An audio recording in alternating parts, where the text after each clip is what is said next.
Communication face-to-face is quite different than when you're on the phone.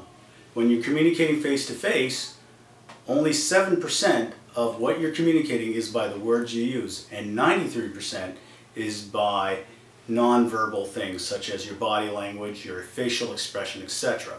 Now, when you're on the phone, body language, expression, and so on isn't available for the client to see. So how do you communicate effectively when you're on the phone?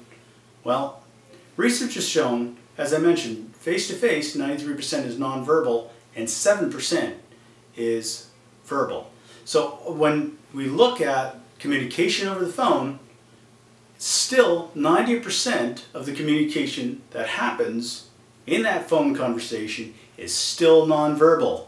So what does that mean? Well, clients trust what they see and hear rather than what the actual words we use. So today we'll focus on the 90% of the communication which is nonverbal, even over the phone. So key things to remember: what you say only represents about 10% of the total communication that's occurring, whether you're on the phone or in person. So it's not what you say, it's what they hear that's loud and clear.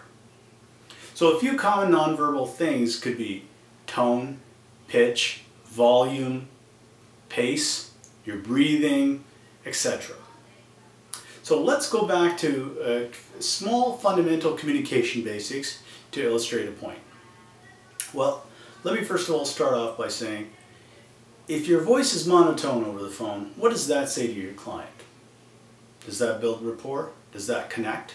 Probably not. So remember, if you're monotone and people don't pick up sincerity, building rapport becomes difficult.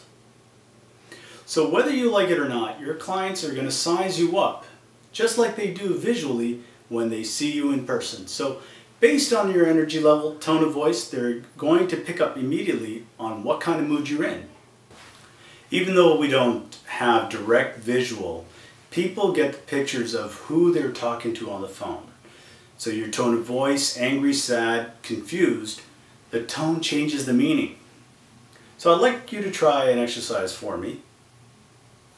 Do this in a pair and have your one person be the person who's going to be on the phone communicating, and have the other person simply listen. Get them to turn around so they're not looking at you to mimic this exercise, and get them and you essentially say the exact same sentence in different tones and see if they can predict what type of mood you're in. So try this exercise for me for a minute. Say a sentence, "I don't understand what you're talking about." Make sure you're not facing the person when you're saying this. Now say this in an angry tone. So go ahead for a moment. Try this. Say it in an angry tone and ask them, what kind of mood am I in? Then I want you to do the same thing in a confused tone. So an angry tone would be something like, "I don't know what you're talking about," versus, "I don't know what you're talking about." So second example, do a confused one. Now the third one I'd like you to try is the exact same sentence, do it in a curious tone, like, "I don't know what you're talking about." So, and then get the other person, the listener who's facing away from you, to accurately predict what type of mood am I in. And you'll be surprised, majority of the time, they may not be able to get the exact word, angry, confused, or curious, but they can pretty much guess as to whether you're in a good mood or a bad mood. Now I'd like you to try another exercise for me. I want you to say a sentence in a positive tone without putting a smile on your face. Go ahead and try that for a minute. So for example, "I really want to go on vacation tomorrow." Now say something you really, really mean, but say it in a very positive tone, but without putting a smile on your face. Keep a very straight, stringent face. Go ahead and try that for a minute. Say one positive sentence without even slightly changing your physiology, your body language, and don't smile for a moment. Let's see how you do. How did you do? Well, you'll find that when physiology is not congruent with the words you use, it's very difficult to mean what you say. And vice versa. When the words you use and your physiology is congruent with one another, you can easily feel and sound sincere. So put a smile on your face the next time you speak to a client.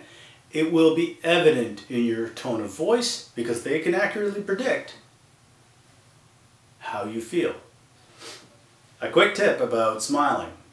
Did you know that not only is it a positive customer service experience for your clients, but it also does wonders for you? Did you know when you smile, your brain releases endorphins into the body, therefore making you feel great? So when you're smiling, even if you don't feel that great inside, eventually your body releasing that endorphin will make you feel great. Your best tools for building rapport over the phone are sincerity, natural dialogue, and confidence. If clients sense insincerity, building rapport is impossible. And finally, it's easier to build rapport when your verbal and nonverbal communication is congruent. Pay attention to the words and how you use them to provide a consistent message.